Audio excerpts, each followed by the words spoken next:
cybercrime. I even have another trial coming out on February 4th for the same offense. But this is the country we found ourselves. I'm going to leave you with our lawyers, very competent, radical, tireless, indefatigable lawyers to brief you with the rest. Yes, go ahead. I rejected the administrative bill of the police because I cannot, in good conscience, continue to participate in illegality. The courts have made it very clear that the police have no right to grant administrative bill that asks for civil servants to own, first and foremost, 100 million naira houses, which is a crime. That's corruption. To stand bail for me, who is an employer of labor. I'm a publisher of an internationally renowned news website. I have people who are hired in Nigeria and abroad.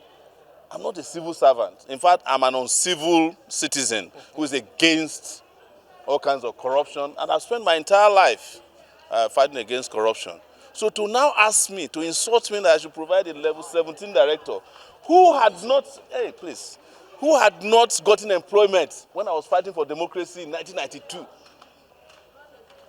to now ask the president to come and stand surety for me is the biggest insult. Even if President Bola Tinubu had appeared as my surety, I would have rejected that very laughable, frivolous, ridiculous, and I dare say stupid bail condition.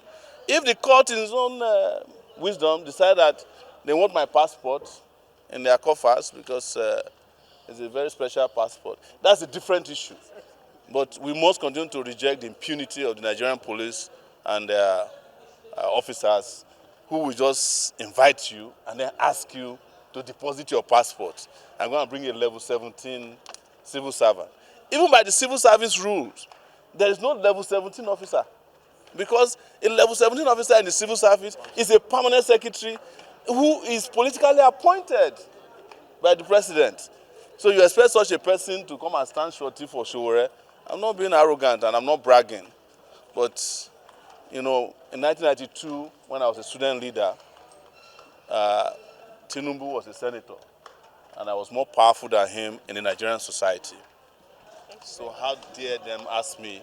And I can guarantee you that at that time, Egbetekun probably had just joined the police and he was a sergeant, or that is if he has not forged his age. Counsel, Barrister Marshall is not around, you know, but the media they were in court, and I think the whole idea, just like I've said, is that the police have better things doing with their time. They should be in Sokoto, Zamfara, Kebbi, tackling the Lakurawa terrorist group who are killing our military, you know, instead of all these shenanigans, you know, and bedbox chasing, and it's unnecessary. What we are currently witnessing in Nigeria is completely unnecessary. You know, I'm urging the Inspector of Police to stop abusing his power, his office. What he's doing is abuse of power, abuse of office, simpliciter. There's no any other name for it. How can you be because somebody criticizes you? You are using taxpayers' money to prosecute and victimize your critic, because he has criticized you, he has called you illegal. If somebody says you are an illegal IG, you will just ignore him now if you are not illegal. It's very simple. You know, so I don't see why, and this is setting bad precedents for issues around prosecutorial powers. It's an clear abuse of prosecutorial powers. Okay, finally, thank God I said Marshall is here, so let Marshall come and speak to you. Since I've already told you that I cannot speak to you on this matter. No. You are our lead counsel. Just speak to the issue. Sowore is a man. Firstly, he was invited via a message that was sent to his phone on WhatsApp. He left his home, traveled all the way from America, came to Nigeria, and went and walked to the headquarters of the Nigerian police and presented himself to them for questioning. Mr. Sowore was charged in 2019 with trumped-up charges for treason in this country. For over 3 years, he stood the rigors of a full trial until he was acquitted by the AGF, who found merit in the fact that the charges were trumped up and should never have been in the first place.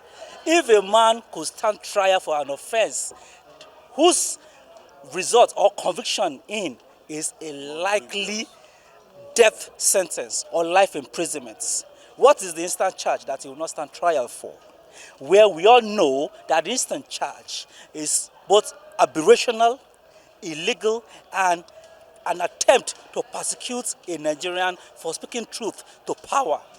There is a 16-count charge filed against Mr. Sowore in court today, all centered on his challenge on the illegal occupation of the office of the IG by the present occupants. Section 367 of the police regulations prohibits the filing of a charge of this nature by a police officer who is using the instrument of his office as a tool of settling personal vendetta. The said section 367 of the police regulations prohibits the IG from using his office. This is an abuse of prosecutorial powers by the police. This charge, we repeat, should never have been in the first place. And this charge must be withdrawn by the AGF. We will ensure that we raise the appropriate petitions to the office of the AGF. Section 174 of the Constitution vests in the AGF the power to prosecute and undertake all criminal prosecutions in the country in the AGF. This is a clear abuse of such powers, and the police has no right or reason to file this charge in court. We have no doubt, we have full confidence that we are ready to go through the rigors of the instant charge, because we know that in the long run it will go like the ones before them. It's all charade, it's all a facade, and it should never have been in the first place. Thank you very much.